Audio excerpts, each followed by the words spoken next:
हाँ, 57 नंबर है अष्टावक्र गीता का 18वां प्रकरण, 57 सूत्र। आज कह रहे हैं, कर्तव्य ही संसार है, उसे शून्याकार, निराकार, निर्विकार और निरामय, यानी निरामय माने दुख रहित ज्ञानी नहीं देखते हैं।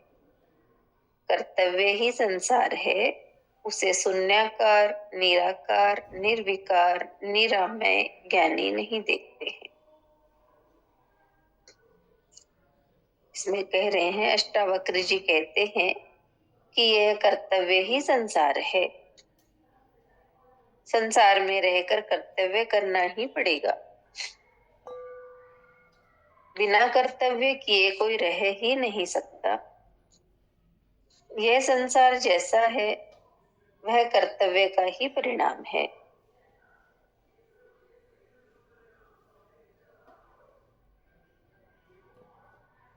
यह संसार जैसा है वह कर्तव्य का ही परिणाम है। कर्तव्य अर्थात जो करने योग्य है, वह ज्ञानी भी करता है, किंतु उसमें कर्तव्यता नहीं होती, जैसे संसारी की होती है। संसारी अच्छा बुरा, शुभ अशुभ, निंदा प्रशंसा आदि को ध्यान में रखकर कर्तव्य करता है।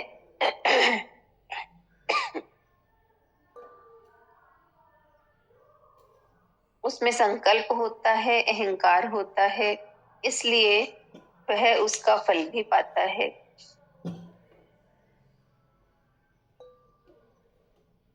कर्तव्य की गति स्वर्ग तक की है।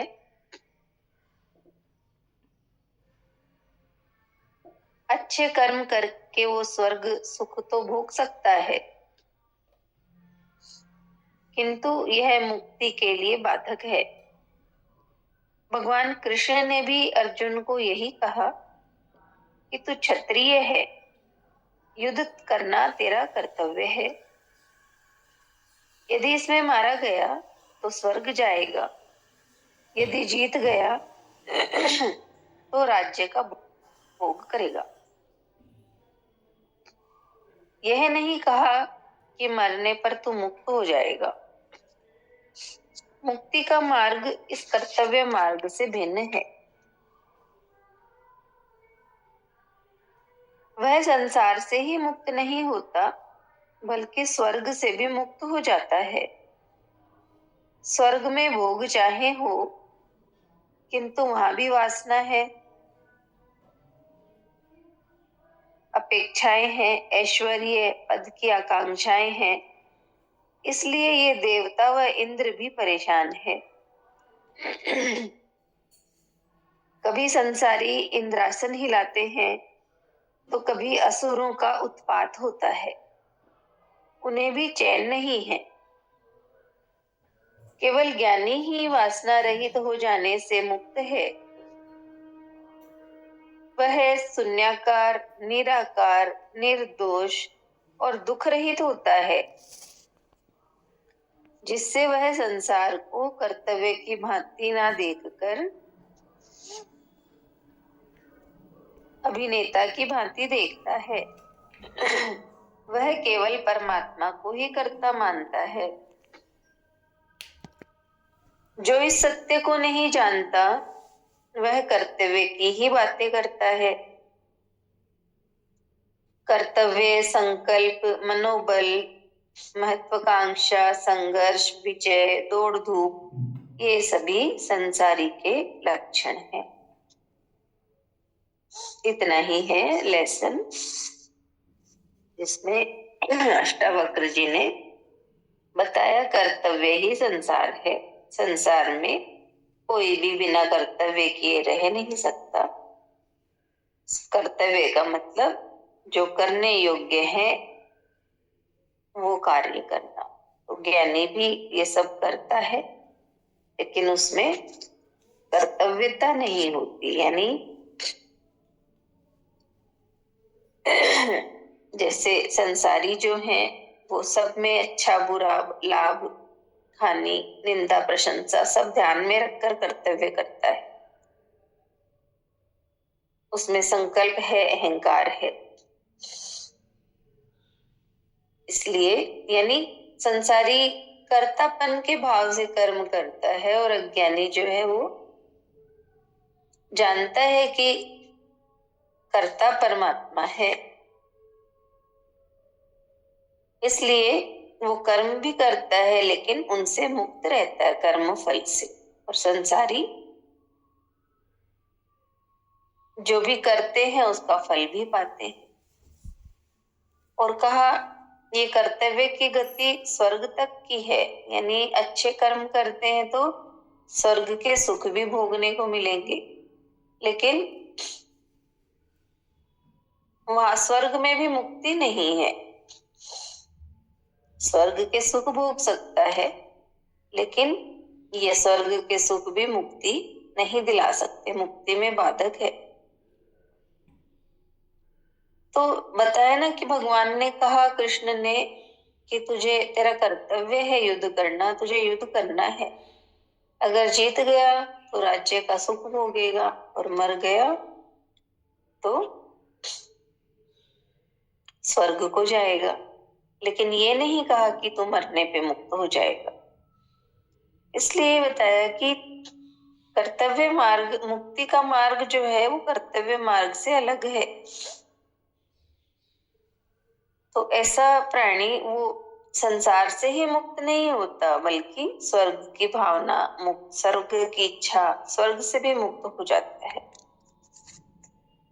जैसे जिन्हें भी स्वर्ग, जैसे स्वर्ग में भी भोग है, लेकिन वहां कहा ना वासनाएं, अपेक्षाएं हैं, इसीलिए तो इंद्र भी इंद्र और अन्य देवता भी मुक्त नहीं है।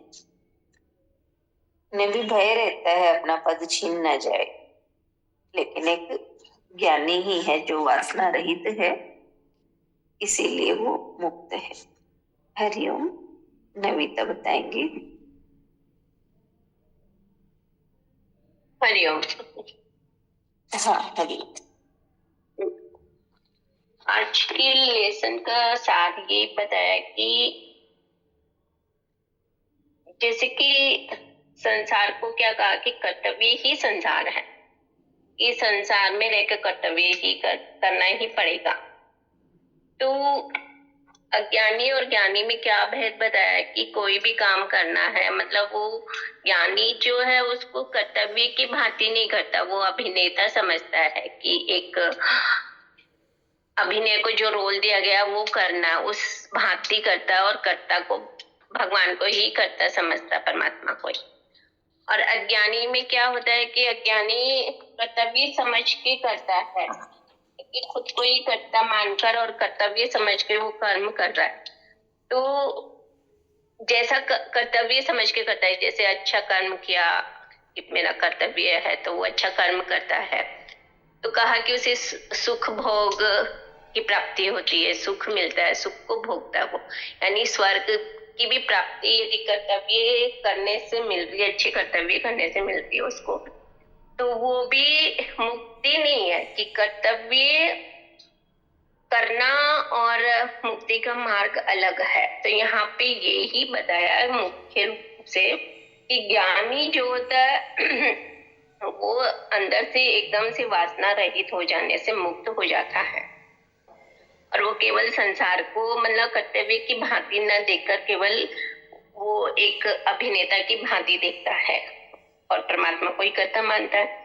और जबकि अज्ञानी जो होता है वो इस सत्य को जानता नहीं है और कर्तव्य की ही बातें करता है, और उसके कारण ही कहा कि उसके अंदर ये जो कर्तव्य, संकल्प, विकल्प, मनोबल, महत्वाकांक्षा, ये सब जो शब्द बोले या ये सब चीजें उसके अंदर रहती है, ये सब संसारी के ही लक्षण है, ज्ञानी के नहीं। और इसी वजह से ही मतलब जो वासना अहंकार है, इसी वजह से ही उसको दुख सुख ये सब की परिणाम भी भोगने पड़ते हैं। और जब वो करता ही नहीं रहा, इससे हट जाता है, यानी वो ज्ञानी जब बन जाते हैं तो वो केवल एक रोल अदा कर रहे हैं, ऐसे समझ के वो कार्य करते हैं। हाँ, बहुत अच्छा, बहुत सुंदर से बताया। किरण आंटिया बताएंगी। जय गुरुदेव दीदी। जय गुरुदेव। आज कर्तव्य, जिसको हम कर्म भी बोलते हैं, तो कर्तव्य का बताया कि गुरुदेव ने देख दिया था।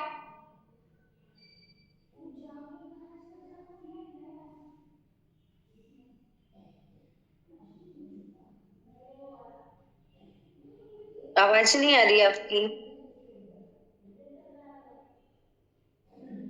अभी आई दीदी? हाँ, अब आई। हाँ, अब आ रही है। नहीं, अब नहीं आ रही, वापस चली गई। आवाज नहीं आ रही आपकी। हरिओम। हाँ, हरिओम।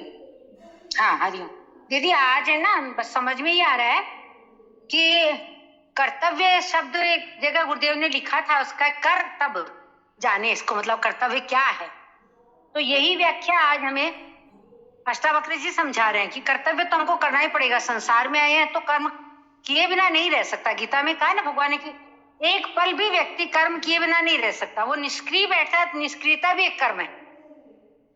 और कर्तव्य क्या है? जिसके जो अच्छे काम है, अच्छे काम है, वही हमारे कर्तव्य। जैसे परिवार का लालन पालन पोषण करना, कोई है तो मतलब जरूरतमंद है तो उसकी भी सहायता करना, ये सब कर्तव्यों में ही आता है, क्योंकि मानवीय कर्तव्य है हमारा। हम लोग मौलिक अधिकार भी रखते हैं, मौलिक कर्तव्य भी हमारे होते हैं, नैतिक कर्तव्य भी होते हैं। तो ये नैतिक कर्तव्यों में आते हैं, जिसमें हम किसी की सहायता करते हैं, हम परिवार के साथ अच्छे व्यवहार करते हैं, समाज में करते हैं। तो परंतु ज्ञानी और अज्ञानी कर तो दोनों ही रहे हैं। परिवार का भी पालन पोषण कर रहा है, ज्ञानी भी कर रहा है, ज्ञानी भी कर रहा है। देखा गुरुदेव पूरे परिवार को चलाते थे, पढ़ाया लिखाया बच्चों को, कुछ लोगों को फ्री में भी पढ़ाते थे गुरुदेव। तो वो उसको नैतिक रूप में लेते थे कि उनको जरूरत है तो मुझे करना है, परंतु फिर भी कर्तव्य बोध से, कर्तव्य मतलब कर्तापन से ऊपर उठ गए थे। तो परिणाम हमको कैसे लगते हैं? जैसे ऊपर तो जाके हम स्वर्ग नरक की कल्पना करते ही हैं, पर यदि हम कर्तव्य को ढंग से लेते हैं ना, तो यहाँ भी हमें नरक और स्वर्ग समझ में आ जाता है। यदि हम सब काम कर रहे हैं और कर्तापन हमारे मन में है और बाकी लोग हमारी प्रशंसा कर रहे हैं या हमारा आदर कर रहे हैं, तो हमको लगता है हम सुख भोग रहे हैं, स्वर्ग में बैठे।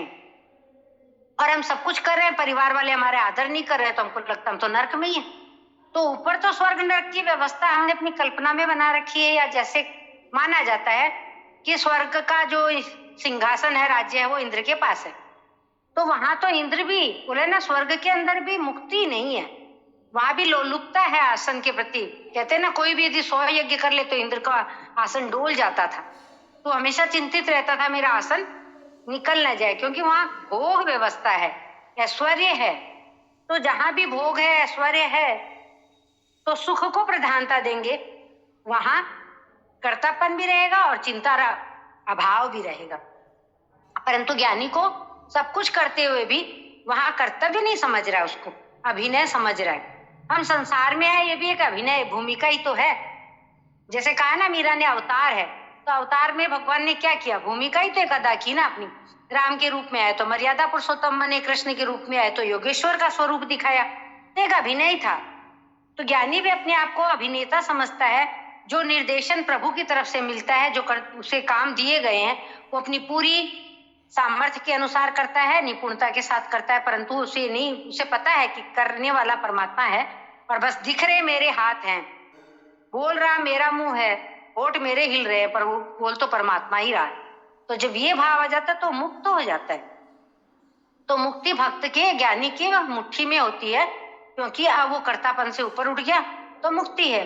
और जब जब हम कर्तापन के भाव में रहते हैं तो हमारा बंधन है, और स्वर्ग नरक की भी व्यवस्था हमारे दिमाग में ही रहती है। तो अच्छे कामों से स्वर्ग मिलेगा, बुरे काम से नरक मिलेगा, इसी में हम झूलते रहते हैं। जय गुरुदेव। हाँ, बहुत सुंदर, बहुत